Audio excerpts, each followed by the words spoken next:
Nicola Sturgeon has failed to replicate Alex Salmond's feat of 2011 by winning an overall majority for the SNP on their own. That was her ambition, that was the expectation among a lot of people, including myself, I have to say, at some point. But she has not made any gains in total from the number of seats that she won in 2016, and that is what a lot of pro-UK activists and observers will be delighted about. She will certainly cause problems for Boris Johnson, or at least she will try, because the whole point of being leader of the SNP, and if you happen to be also the First Minister, the whole point is to push for independence. She is a prisoner of her party to this extent.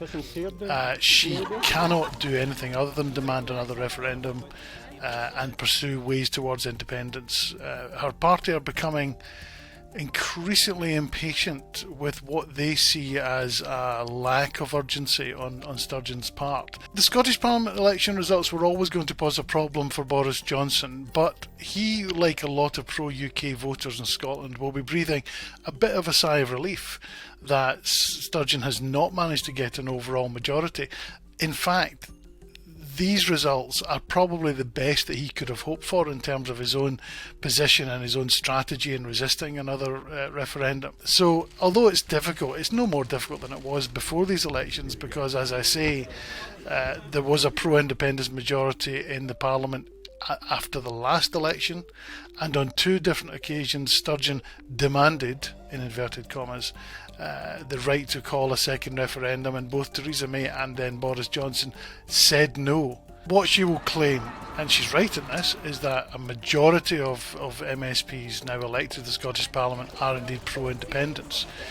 She has got 63 seats, same as 2016, and also the same as 2016. The Green Party, which is, despite its name, predominantly a pro-independence party, have increased their representation from 6 to 9. The pro-independence majority was elected in 2016, the SNP plus Greens.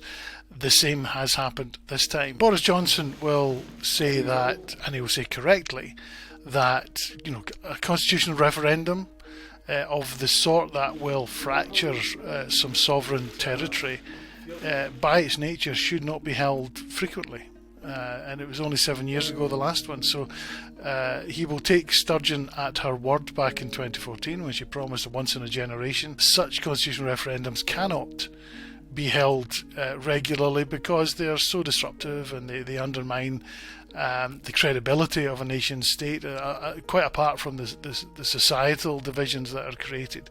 And he will point to that. He will probably say now is not the time, with reference to the recovery from the pandemic, but what he'll actually mean is no, rather than now is not the time. But he presumably will want to adopt a slightly more diplomatic way of saying it.